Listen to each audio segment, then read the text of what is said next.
And welcome to my channel. Friend, मैं आज Lucent chapter first है, मैं इसको करवाऊंगा आज। फ्रेंड, आप लोग चैनल पर बने रहेगा, वीडियो कहीं छोड़ के जाइएगा मत। तो फ्रेंड, आप लोग देखिए, मैं करवाने वाला हूँ। आवश्यक ऊष्मा की मात्रा को द्रव की वाष्पन की गुप्त ऊष्मा कहते हैं। क्या कहते हैं? गुप्त ऊष्मा कहते हैं। जल के लिए वाष्पन के गुप्त ऊष्मा का मान 540 कैलोरी पर ग्राम है। कितना है? 540 पर ग्राम है। यदि पदार्थ की गुप्त ऊष्मा L है तो पदार्थ का M द्रव्यमान को अवस्था परिवर्तन के लिए आवश्यक ऊष्मा Q = ml।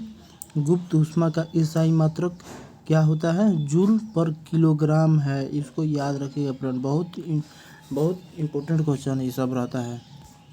बीच बीच में से एग्जामिनर को ध्यान रहता है, उठाता है क्वेश्चन। उबलते जल की अपेक्षा भाप से जलने पर अधिक कष्ट होता है, क्योंकि जल की अपेक्षा भाप की गुप्त ऊष्मा अधिक होती है।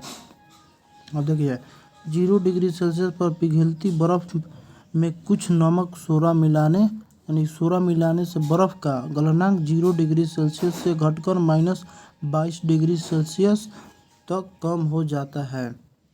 ऐसे मिश्रण को हम मिश्रण फ्रीजिंग मिक्सचर कहते हैं। क्या कहते हैं? फ्रीजिंग मिक्सचर कहते हैं। इस मिश्रण का उपयोग कुल्फी, आइसक्रीम आदि बनाने में किया जाता है। इसको ध्यान से याद रखिएगा फ्रेंड। अगला है वाष्पीकरण, इवोपरेशन। हिंदी बोलते हैं वाष्पीकरण, इंग्लिश में इवोपरेशन। द्रव के खुली सतह से प्रत्येक ताप पर धीरे धीरे द्रव का अपने वाष्प में बदलना वाष्पीकरण कहलाता है, अथवा किसी द्रव का उसके क्वांटक से पूर्व उसके वाष्प में बदलने की प्रक्रिया को वाष्पीकरण कहते हैं।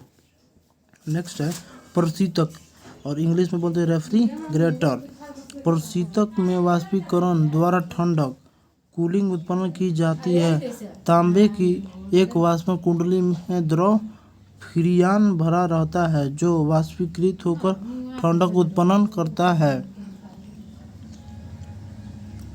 और नेक्स्ट है अपेक्षिक आर्द्रता, रिलेटिव ह्यूमिडिटी बोलते हैं इंग्लिश में। किसी दिए हुए ताप पर वायु कि किसी आयतन में उपस्थित जल वाष्प की मात्रा तथा उसी ताप पर उसी आयतन की वायु के संतृप्त करने के लिए आवश्यक जल वाष्प की मात्रा के अनुपात को अपेक्षिक आर्द्रता कहते हैं। इस अनुपात को 100 से गुणा करते हैं, क्योंकि अपेक्षिक आर्द्रता को प्रतिशत में व्यक्त किया जाता है। इसकी कोई इकाई नहीं होती है। अपेक्षिक आर्द्रता मापने के लिए हाइग्रोमीटर नामक यंत्र की इस्तेमाल करते हैं। कौन? हाइग्रोमीटर नामक यंत्र के, इसको याद रखिएगा। नियत जल वाष्प पर ताप बढ़ाने पर अपेक्षित आर्द्रता RH घट जाती है। ओस बनाने के लिए 100% अपेक्षित आर्द्रता होनी चाहिए। और देखिए फ्रेंड, अब हम लोग पढ़ेंगे वातानुकूलन, यानी हिंदी इंग्लिश में बोलते हैं एयर कंडीशनिंग। इसको याद रखिएगा। वातानुकूलन को सामान्यतः मनुष्य के स्वास्थ्य के अनुकूल जलवायु के लिए निम्न परिस्थितियां होनी चाहिए। ताप पहला है, फर्स्ट पॉइंट है, देखिए ताप यानी 23 डिग्री सेल्सियस से 25 डिग्री सेल्सियस तक। और सेकंड नंबर है अपेक्षिक आर्द्रता 60% से 65% के बीच। अब तीसरा है वायु की गति 0.75 मीटर पर मिनट से 2.5 मीटर पर मिनट तक होता है। तो याद रखिएगा फ्रेंड। अब देखिए, पढ़ेंगे हम लोग ऊष्मा गतिकी यानी कि थर्मोडायनेमिक को देखिए पढ़ेंगे। ऊष्मा गतिकी का प्रथम नियम मुख्यतः ऊर्जा संरक्षण को प्रदर्शित करता है। इस नियम के अनुसार किसी निकाय को दी जाने वाली वाष्प दो प्रकार के कार्यों में व्यय होती है। कौन कौन होती है?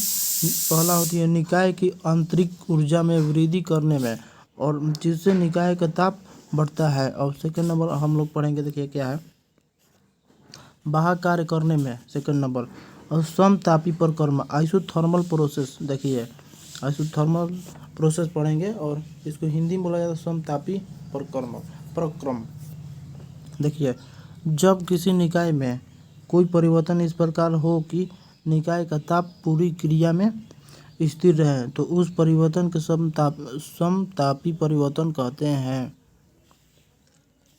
अब देखिए रुदोष्म प्रक्रम देखिए एडिबायोटिक प्रोसेस हिंदी इंग्लिश में बोलते हैं। यदि किसी निकाय में कोई परिवर्तन इस प्रकार हो कि पूरी प्रक्रिया के दौरान निकाय न तो बाहरी माध्यम को ऊष्मा दे और न ही उसमें कोई ऊष्मा ले तो उस परिवर्तन को रुदोष्म परिवर्तन कहते हैं। क्या कहते हैं? रुदोष्म परिवर्तन। अब देखिए कार्बन डाइऑक्साइड का अचानक प्रसार होने पर वह शुष्क बर्फ के रूप में बदल जाती है। यह रुदोष्म परिवर्तन के उदाहरण है। यह उदाहरण है। अब देखिए फ्रेंड ऊष्मागतिकी का दूसरा नियम, इसको हम पढ़ेंगे। ऊष्मागतिकी का प्रथम नियम ऊष्मा के प्रवाहित होने की दिशा नहीं बताता। ऊष्मागतिकी का द्वितीय नियम ऊष्मा के प्रवाहित होने की दिशा को व्यक्त करता है। इस नियम को दो कथनों के रूप में व्यक्त किया जाता है जो निम्न। पहला है केल्विन के कथन के अनुसार और ऊष्मा के पूर्णत्व और कार्य में परिवर्तन असंभव है। और सेकंड नंबर पॉइंट है, देखिए पढ़ेंगे फिर हम क्लासियस के कथन के अनुसार ऊष्मा अपने कम ताप की वस्तु से अधिक ताप की वस्तु की और प्रभावित नहीं हो सकती है। तो चलिए फ्रेंड मैं वीडियो कहीं पे एंड करता हूँ, कैसे कि वीडियो बहुत लंबा हो जाएगा। मैं नेक्स्ट वीडियो में लाऊंगा आप सब, तो प्लीज़ चैनल पर नए हो सब्सक्राइब और लाइक कर दीजिएगा।